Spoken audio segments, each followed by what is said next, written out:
नमः शिवाय ओम नमः शिवाय ओम नमः शिवाय कर्पूरगौरं करुणावतारं संसारसारं भुजगेन्द्रहारं सदा वसन्तं हृदयारविन्दे भवं भवानी सरितं नमामि। जय हिंद, जय भारत में आप सबों का स्वागत है। मैं राम ऋषि आप लोगों से निवेदन करता हूँ चैनल को सब्सक्राइब करें, लाइक करें, शेयर करें। साथ साथ सत्य के लिए, सनातन के लिए, धर्म के लिए, कर्तव्य के लिए, कर्म के लिए, सब एक शब्द का ही अनेक रूप है। हम लोग कहीं न कहीं जिम्मेदारी के लिए काम करते रहें।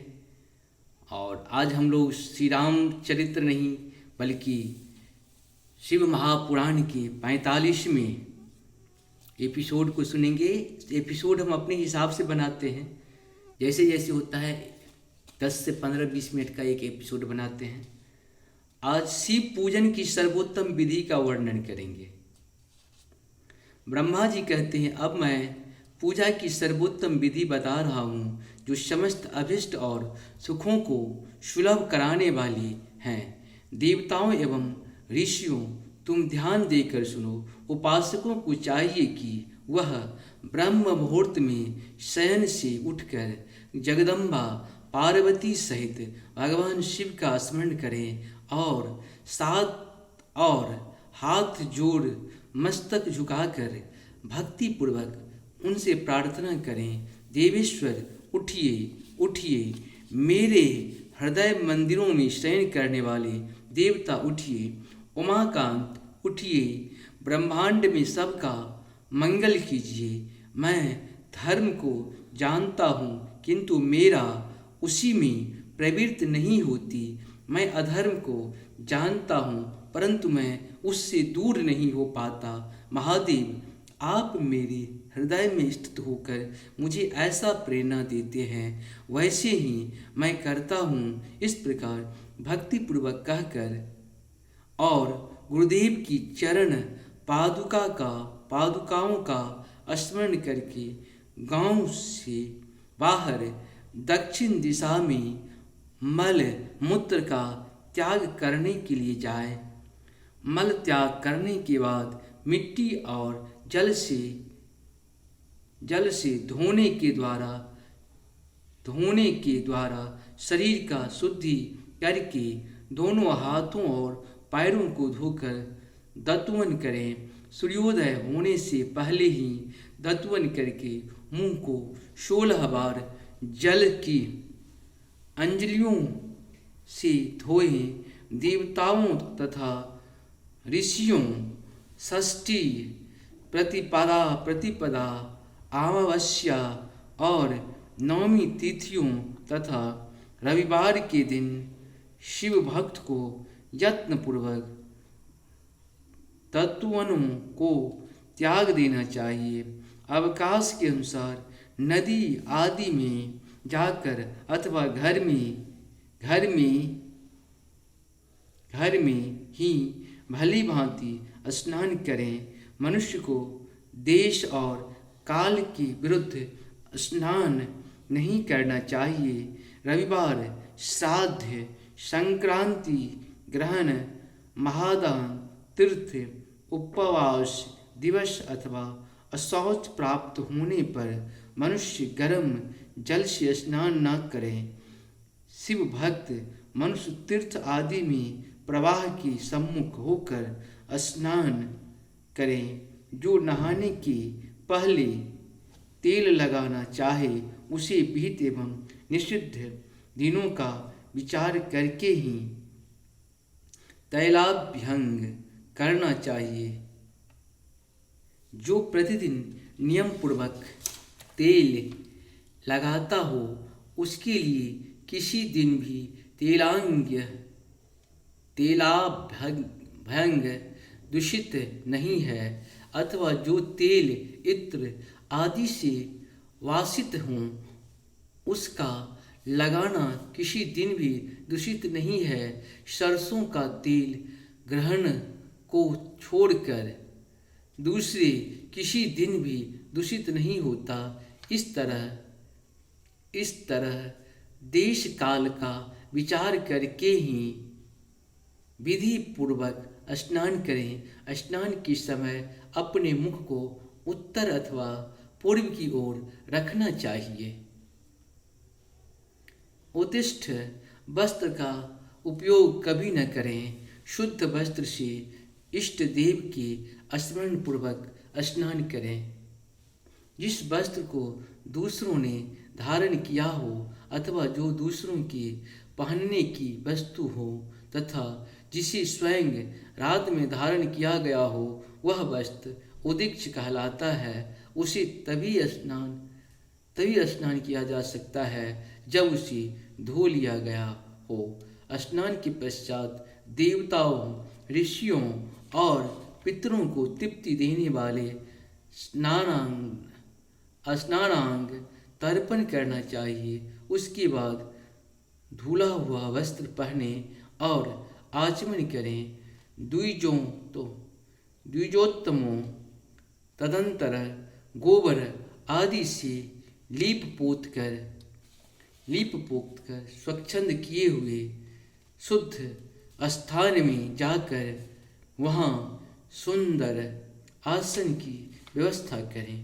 वह आसन विशुद्ध काष्ठ का बना हुआ, पूरा फैला हुआ तथा विचित्र होना चाहिए। ऐसा आसन संपूर्ण अभीष्ट तथा फलों को देने वाला है। उसके ऊपर बिछाने के लिए यथा योग्य मृग चर्म आदि ग्रहण करें। शुद्ध बुद्धि वाला पुरुष उस आसन पर बैठकर भस्म की त्रिपुंड लगाएं। त्रिपुंड से जप, तप तथा दान सफल होता है। भस्म के अभाव में त्रिपुंड का साधन जल आदि बताया गया है। इस तरह त्रिपुंड करके मनुष्य रुद्राक्ष धारण करें और अपने नित्य कर्म का संपादन करके फिर शिव की आराधना करें। तत्पश्चात 3 बार मंत्रोच्चारण पूर्वक आचमन करें। फिर वहाँ शिव की पूजा के लिए अन्न और जल लाकर रखें। दूसरी कोई भी जो वस्तु आवश्यक हो उसे यथाशक्ति जुटाकर अपने पास रखें। इस प्रकार पूजन सामग्री का संग्रह करके वहाँ धैर्यपूर्वक स्थिर भाव से बैठें। फिर जल, गंध और अक्षत से युक्त एक अर्धपात्र लेकर उसे दाहिने भाग में रखें। उससे उपचार की सिद्धि होती है। फिर गुरु का स्मरण करके उनकी आज्ञा लेकर विधिवत संकल्प करके अपनी कामनाओं को अलग न रखते हुए पराभक्ति से सपरिवार शिव का पूजन करें। एक मुद्रा दिखाकर सिंदूर आदि उपचारों द्वारा सिद्ध बुद्धि सहित विघ्नहारी गणेश का पूजन करें। लक्ष्य और लाभ से युक्त गणेश जी का पूजन करके उनके नाम के आदि में प्रणव तथा अंत में नमः जोड़कर नाम के साथ चतुर्थी विभक्ति का प्रयोग करते हुए नमस्कार करें। यथार्थ ओम गणपत्ये नमः, ओम गणपत्ये नमः, ओम गणपत्ये नमः, ओम गणपत्ये नमः अथवा ओम लक्ष्य लाभ युताय सिद्धि बुद्धि सहिताय गणपत्ये नमः, ओम लक्ष्य लाभाय युताय सिद्धि बुद्धि सहिताय गणपत्ये नमः, ओम लक्ष्य लाभ युताय सिद्धि बुद्धि सहिताय गणपत्ये नमः। तदंतर उनसे क्षमा प्रार्थना करके पुनः भाई कार्तिकेय सहित गणेश जी का पराभक्ति से पूजन करके उन्हें बारंबार नमस्कार करें। तत्पश्चात सदा द्वार पर खड़े रहने वाले रहने वाले द्वारपाल महोदय का पूजन करके सती साध्वी गिरिजा गिरिराज नंदिनी उमा की पूजा करें। चंदन कुमकुम तथा धूप दीप आदि अनेक उपचारों तथा नाना प्रकार के नैवेद्यों से शिव का पूजन करके नमस्कार करके पश्चात साधक शिव के समीप जाए। यथासंभव अपने घर में मिट्टी सोना चांदी धातु या अन्य पारे आदि की शिव प्रतिमा बनाएं और उसे नमस्कार करके भक्ति परायण हो उसकी पूजा करें। उसकी पूजा हो जाने पर सभी देवता पूजित हो जाते हैं। मिट्टी का शिवलिंग बनाकर विधि पूर्वक उसकी स्थापना करें। अपने घर में रहने वाले लोगों को स्थापना संबंधी सभी नियमों का सर्वथा पालन करना चाहिए। भूत शुद्धि एवं मातृका न्यास करके प्राण प्रतिष्ठा करें। शिवालय में दिक्पालों की भी स्थापना करके उनकी पूजा करें। घर में सदा मूल मंत्र का प्रयोग करके शिव जी का पूजा करनी चाहिए। वहाँ द्वारपालों के पूजन का सर्वथा नियम नहीं है। भगवान शिव के समीप ही अपने लिए आसन की व्यवस्था करें। उस समय उत्तराभिमुख बैठकर फिर आचमन करें। उसके बाद दोनों हाथ जोड़कर तब प्राणायाम करें। प्राणायाम काल में मनुष्य को मूल मंत्र की 10 आवृत्तियां करनी चाहिए। हाथों से 5 मुद्राएं दिखाएं। यह पूजा का आवश्यक अंग है। इन मुद्राओं का प्रदर्शन करके ही मनुष्य पूजा विधि का अनुसरण करें। तदंतर वहाँ दीप निवेदन करके गुरु को नमस्कार करें और पाद्यासन या भद्रासन बांधकर बैठे अथवा उत्तरानासन या पर्याकासन का आश्रय लेकर सुखपूर्वक बैठें और पुनः पूजन का प्रयोग करें।